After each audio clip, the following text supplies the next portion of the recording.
Hey guys, so today we are in Revelations 21 through 3.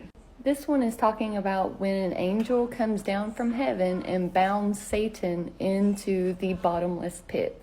I don't know about you, but I look forward to the day that Satan will be bound. Yes, this is talking about whenever Satan is bound for the 1,000 years, but eventually he will forever be bound in the lake of fire with the false prophet and the Antichrist. But for right now, God's not done with him. So Revelation 21 through 3.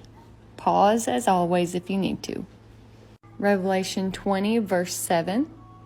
Revelation 20 verse 10. Genesis 3 verse 10. 1 Corinthians 15 verse 24.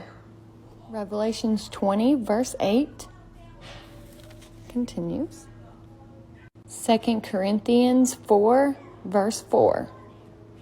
Alright, so here Satan is called by 4 different names: dragon, serpent, devil, and Satan. From these and from the fact that he cannot be bound, we see that he is a person, because you cannot bind an influence or a principle of evil. While Satan is the prince of powers of the air, Ephesians 2 and 2, and the god of this age, 2 Corinthians 4 and 4, the ruler of the powers of darkness, Ephesians 6, 11 through 12. Satan's position is so exalted that even Michael the archangel dare not insult him, Jude verse 9. And while he has great power and influence, yet he is not omnipotent, meaning he can't be in more than one place at a time. For one angel, and he is not called a strong angel, is able to seize and bind him. This angel who has the key to the bottomless pit is the same star angel that is seen by John when the 5th trumpet sounded, Revelations 9, 1 through 2, who seems to be the custodian of the key of the bottomless pit. The objection has been raised to the possibility of binding a spirit with an iron chain, but the word iron is not used here. It's simply a great chain. We are told in other scriptures that spirit beings can be chained.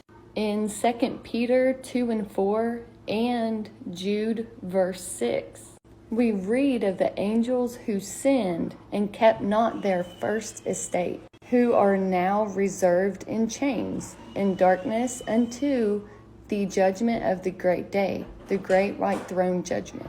What interests us most is not the character of the chain, but the fact that Satan can and will be bound and confined in a place where he cannot get out for 1,000 years.